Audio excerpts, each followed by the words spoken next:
সাধারণ উপকরণ দিয়ে অসাধারণ একটা রান্না করা যায়। আজকে আমি সেই মজার ডিম ভুনা বানিয়ে দেখাবো।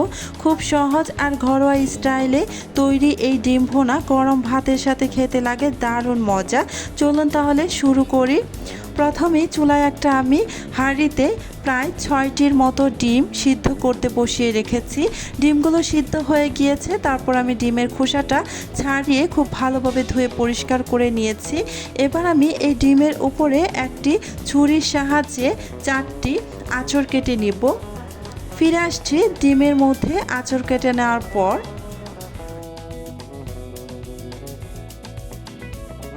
প্রত্যেকটা ডিমে আমি আঁচড় কেটে নিয়েছি।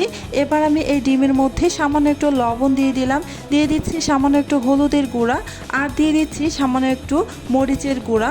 এবার আমি হাতের সাহায্যে খুব ভালোভাবে ডিমের গায়ে হলুদ, লবণ আর মরিচের গুঁড়া ভালোভাবে মাখিয়ে নেব।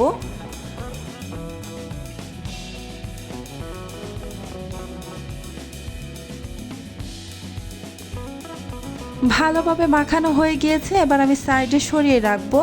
এবার আরও একটি প্লেটের মধ্যে হাফ কাপ পরিমাণ পেঁয়াজ কুচি নিয়েছি। এই পেঁয়াজ কুচির মধ্যে দিয়ে দিলাম হাফ চা চামচ পরিমাণ হলুদের গুঁড়া, হাফ চা চামচ পরিমাণ মরিচের গুঁড়া, আর 1 চা চামচের 4 ভাগের 1 ভাগ জিরার গুঁড়া, আর দিয়ে দিলাম ধনিয়ার গুঁড়া 1 চা চামচের 4 ভাগের 1 ভাগ। স্বাদ অনুযায়ী লবণ দিয়ে ভালোভাবে হাতের সাহায্যে পেঁয়াজের সাথে সমস্ত মশলা মেখে নিচ্ছি। খুব ভালোভাবে মেখে নেবেন। এই রান্নাটা করা একদমই সহজ। হাতের কাছে যদি মাত্র 5 মিনিট সময় থাকে তাহলে এই রান্নাটা করে নিতে পারবেন। একদমই সহজ আর খেতে কিন্তু দুর্দান্ত লাগে। এবার চলে আসলাম চুলায় একটা প্যানের মধ্যে পর্যাপ্ত পরিমাণে সয়াবিন তেল দিয়ে দিলাম। তেলটা গরম হওয়া পর্যন্ত অপেক্ষা করছি। তেলটা গরম হয়ে গিয়েছে, এবার আমি এই মশলা মাখিয়ে রাখা ডিমগুলো দিয়ে দিচ্ছি। ডিমগুলো দেওয়ার পর চুলার আঁচ মিডিয়ামে রেখে অনবরত নাড়াচাড়া করে ডিমগুলোকে ভালোভাবে ভেজে নেব। ডিমের কালারটা যখন চেঞ্জ হয়ে যাবে তখনই বুঝে নিতে হবে ডিমগুলো ভাজা হয়ে গিয়েছে।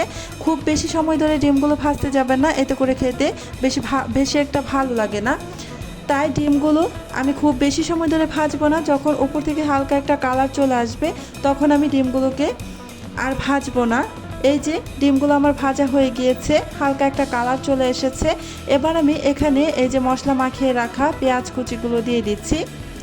আপনারা চাইলে এই ডিমগুলো এই পর্যায়ে উঠিয়ে একটি প্লেটের মধ্যে রেখে দিতে পারেন, পরে ব্যবহার করবেন, কিন্তু আমি উঠালাম না। এমনি এই ডিমের মধ্যে আমি মশলা মাখানো পেঁয়াজ দিয়ে একসাথে নাড়াচাড়া করে ভেজে নিচ্ছি।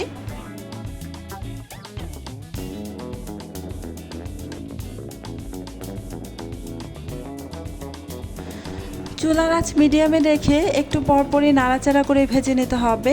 যদি খুব বেশি সময় পর নাড়তে যান তাহলে কিন্তু পেঁয়াজটা প্যানের গায়ে লেগে পুড়ে যেতে পারে। যেহেতু এখনও পানি দেইনি তাই একটু পরপরই নাড়াচাড়া করে আমি কিছুক্ষণ ভেজে নিয়েছি। পেঁয়াজটা যখন হাফ সিদ্ধ হয়ে এসেছে তখন আমি এখানে সামান্য একটু পানি দিয়ে দিলাম, প্রায় 2 টেবিল চামচ পরিমাণ মতো।